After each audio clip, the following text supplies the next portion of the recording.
درود شریف یہ ایسا عمل ہے، نماز میں تو شریعت نے ہمیں ایک مزاج دیا، ورنہ اس کے علاوہ یہ درود شریف جس وقت بھی پڑھا جائے، چلتے ہوئے، بیٹھتے ہوئے، لیٹتے ہوئے، سوتے ہوئے، جب بھی درود پڑھا جائے یہ قبول ہی ہوتا ہے۔ اس پر مکمل طور پر یقین رکھنا چاہیے، اس پر اسٹیمپ لگ چکی ہے کہ درود یہ واحد وہ عمل ہے کہ آپ یہ سوچ بھی نہیں سکتے کہ درود آپ پڑھ رہے ہوں اور یہ قبول نہ ہو۔ باقی تمام عبادات کوئی گارنٹی نہیں ہوتی۔ نماز ہے، رب کی مرضی ہے، ہمیں حکم ہے بھئی ادا کرو، پڑھتے رہو۔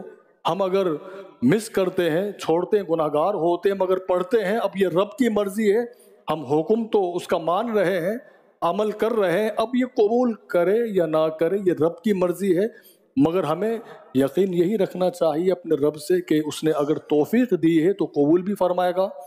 مگر درود پاک کے بارے میں ہم یہ ذرہ برابر بھی یہ نہیں سوچ سکتے کہ درود ہم پڑھ رہے ہوں اور یہ سوچ آ جائے کہ یہ قبول ہوا ہے یا نہیں۔ بزرگوں نے کہا یہ سوچ بھی نہ آنی چاہیے، کیونکہ درود پڑھ رہے حضور کی بارگاہ میں تو یہ سوچنا ممکن ہی نہیں کہ قبول ہو یا نہ ہو۔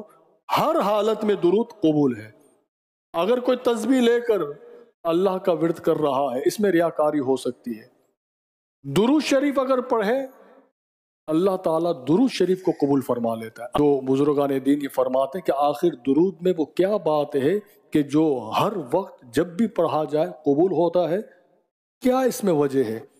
درود ہم جب پڑھتے ہیں تو درود کا اگر آپ ترجمہ دیکھیں، ہم یہ کہتے ہیں کہ اللہم صلی علی سیدنا محمد، اے اللہ تو درود بھیج ہمارے نبی محمد صلی اللہ علیہ وسلم جو ہمارے سردار ہیں۔ ہم یہ کہہ رہے ہیں کہ اے اللہ تو درود بھیج۔ باقی جتنی عبادتیں ہیں، چاہے نماز ہے، روزہ ہے، حج ہے، زکوٰۃ ہے، ان تمام عبادتوں میں ہم جو عبادت کرتے ہیں اس میں کہیں نہ کہیں میں ہوتا ہے۔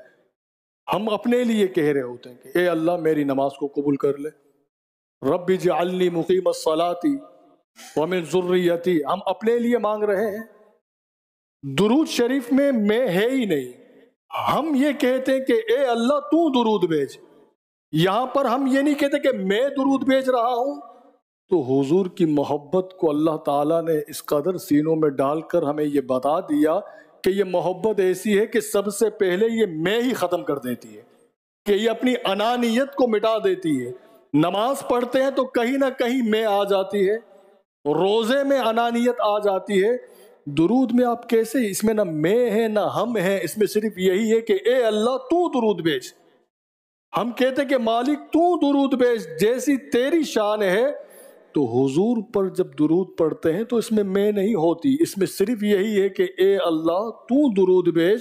تو حضور صلی اللہ علیہ وسلم کی ذات پاک، آپ کی محبت سب سے پہلے انانیت کو، خود غرضی کو، میں کو، غرور اور تکبر کو ختم کر کے ہمیں یہ پیغام دیتی ہے کہ جو اس محبت میں ڈھل جائے یقیناً اس کے اندر انانیت ختم ہوتی ہے۔ اور یہ حضور ہی کی ذات ہے کہ جس میں آپ اپنے لیے نہیں کہہ رہے، آپ اپنے رب سے حضور کے لیے کہہ رہے ہو کہ اے اللہ تو درود بھیج۔ اور جب رب درود بھیجتا ہے، جیسی رب کی شان ہے، تو ایک مرتبہ آپ یہ کہتے ہو تو 10 مرتبہ رب تعالیٰ تم پر رحمتیں بھی نازل کر رہا ہے، 10 تمہارے گناہوں کو بھی مٹا رہا ہے، 10 درجات کو بلند بھی کر رہا ہے۔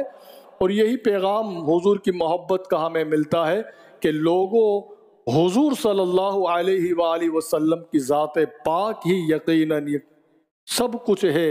حضور کی محبت ہی ہماری نمازوں کی قبولیت ہے اور روزوں کی قبولیت ہے۔